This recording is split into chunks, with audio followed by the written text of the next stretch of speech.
Welcome to another video on the NoSleep4Dramas podcast channel, and you clicked on one of your favorite videos, of course.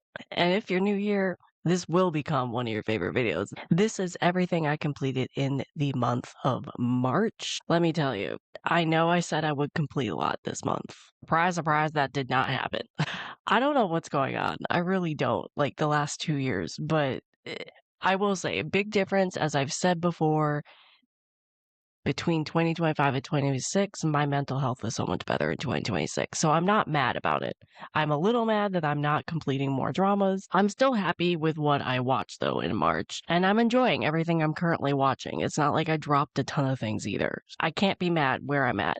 I wish I just had completed more dramas, but we'll talk about that in another video maybe. It's one of those things where it's the push and pull of talking about dramas that everybody else is talking about, but then also already having a full current watch list, and you can't add another drama until you finish them, which is where I'm currently at. But I kind of like the fact that I'm kind of just watching whatever I want to watch, and right now most of that is not Korean dramas and a lot of older dramas that I just have always wanted to watch and I never got around to. I do need to speed up though and get some stuff off my current watch list. The one thing I will say that probably affected my drama watching in March is I have been obsessed with the video game Pokemon Pokopia. It has definitely eaten into my drama watching time. So that is one of the reasons why I did not complete a lot of stuff in March.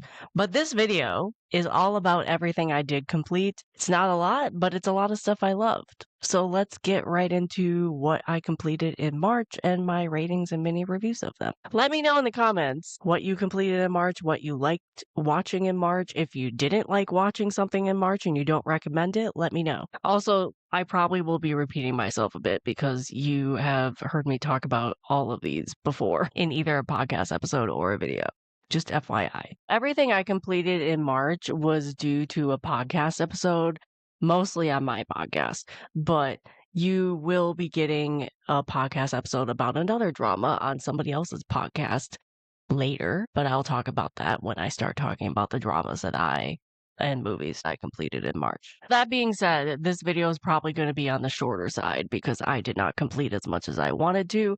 I almost completed another drama and I'm like 10 episodes away, which is hilarious because I said that in February as well, but I will be completing that in probably some of the first days of April, so you'll get that review in April. The first of many that I completed in March are the Rurouni Kenshin movies. If you have not seen these live adaptation Japanese movies, they are all on Netflix, and I highly recommend every one of them.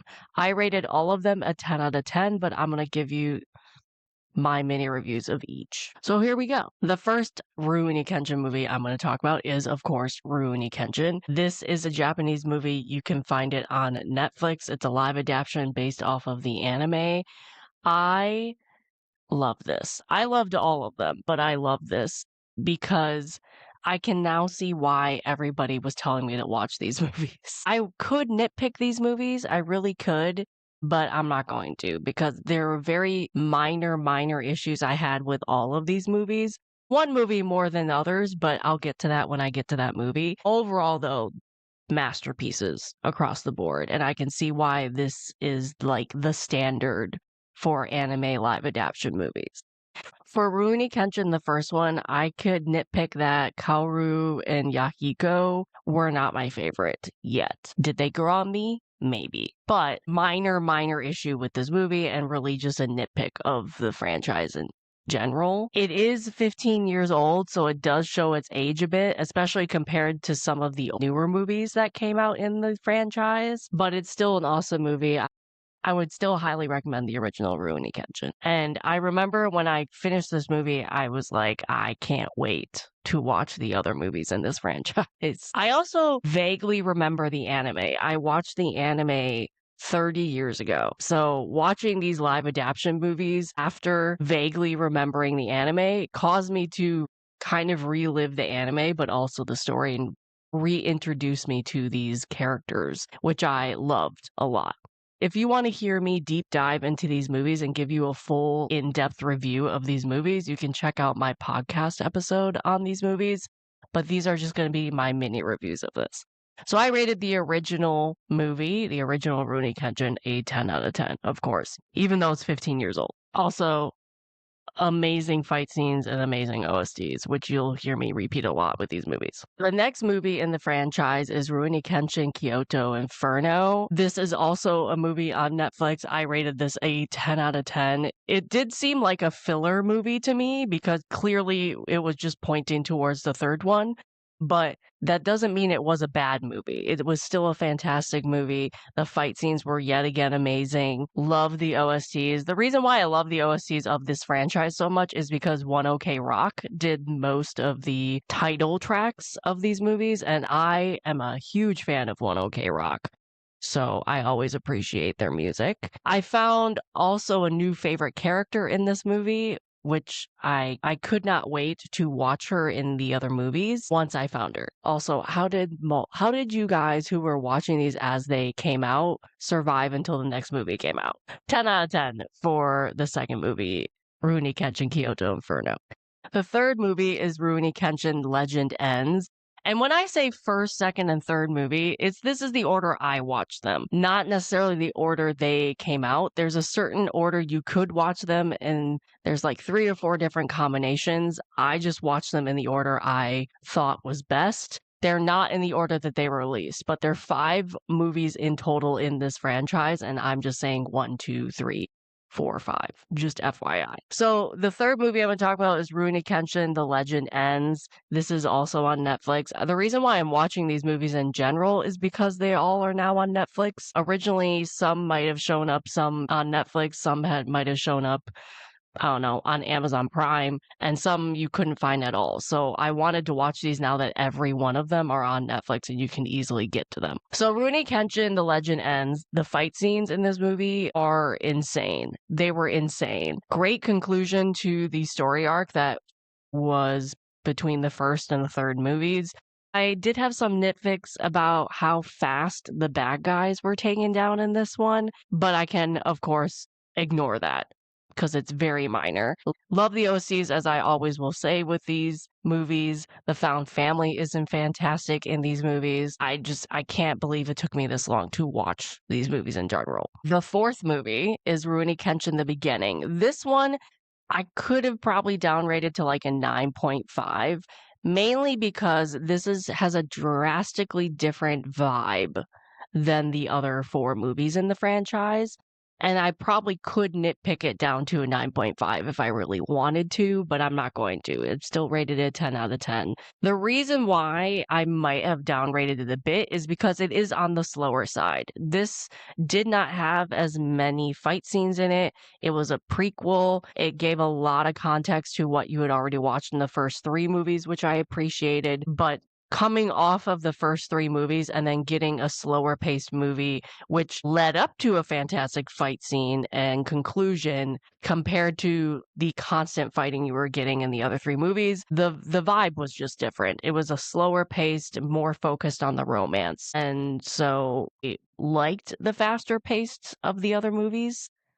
Again, nitpicking maybe down to a 9.5, but this is still going to be a 10 out of 10 movie for me because it was beautiful. The cinematography was beautiful. I love the snow scenes. It was a beautiful story, and the vibe was just different. Beautiful cinematography, and of course, the OSTs were fantastic. And this just made me even more excited to watch the last movie in the franchise. The last movie of the franchise is Rurouni Kenshin The Final. Again, I'm going to sound like a broken record with these movies, but this movie was fantastic. It was amazing. It was the perfect conclusion to this franchise. I can see why this movie had everybody's favorite villain in it. He was acted perfectly. The fight scenes, again, were amazing. The reason why the fight scenes stand out in these movies is because they're quick.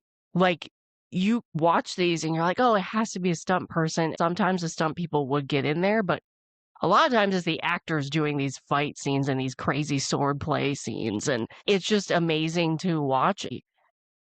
It's incredible how fast these people fight at. I just remember watching these movies with my jaw dropped because I was like, how did they even pull these scenes off? OSTs, as always, is fantastic. Great conclusion to the franchise and the movie series. I can see why these are beloved by a lot of people. I love that in the final movie, a lot of the previous characters came back even as cameos. Highly recommend not just this movie, but the 5 movies I just talked about. And if you want a more in-depth review of these movies, please go and listen to my podcast episode on that. Loved these movies, and I should have watched these movies a long time ago when all 5 were released. But here we are. I watched all of them in 2026. The last thing I completed was, of course, Coroner's Diary. I should have finished this like 2 months ago. But again, I finished it. We're here now. I rated Coroner's Diary a 9 out of 10. If you want a historical Chinese drama, crime Chinese drama, with great chemistry and multiple couples, you should check this one out. Some cases are better than others, in my opinion, but this drama had a lot of good twists. Some cases also lasted longer than I wanted it to, because normally in this type of format of crime dramas, you get 4 episodes a case, maybe 5. This had like 5, 6, 7, and some of that was just way too long. I really enjoyed the 3 to 4 episode cases, so you could have shaved off an episode here and there for the cases, in my opinion. I also wanted some different endings with some of the villains. I thought some of them got off too easily, but the couples were great.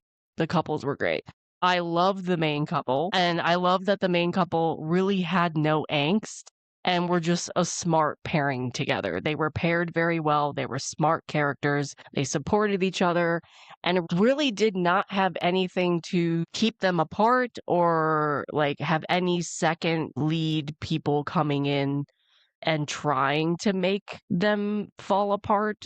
Well, they did have some people come in and try to split them up, but it didn't work, which was kind of refreshing because sometimes you get these dramas where they're constantly have angst and constantly split apart due to misunderstandings, and that really didn't happen in Coroner's Diary, which was great. The male lead was smitten in this from episode 1. I remember distinctly the scene where he became smitten with her. And he did not let go. He fell hard and he was there the entire time.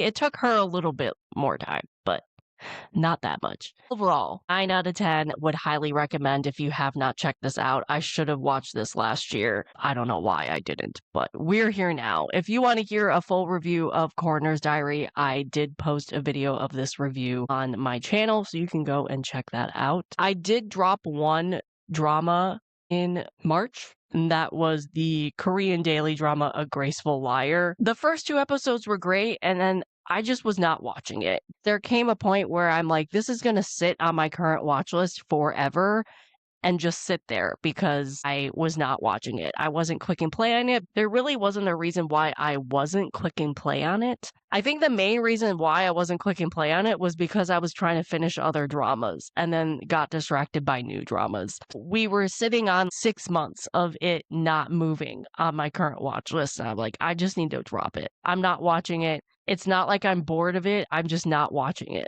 So that told me to drop it. That is everything I completed in March and one drama I dropped in March. But let me know what you completed in March, what you enjoyed, maybe what you're looking forward to in April. I'm going to release a video next week for the dramas I'm looking forward to in April, so look forward to that. And I'll catch you in the next video.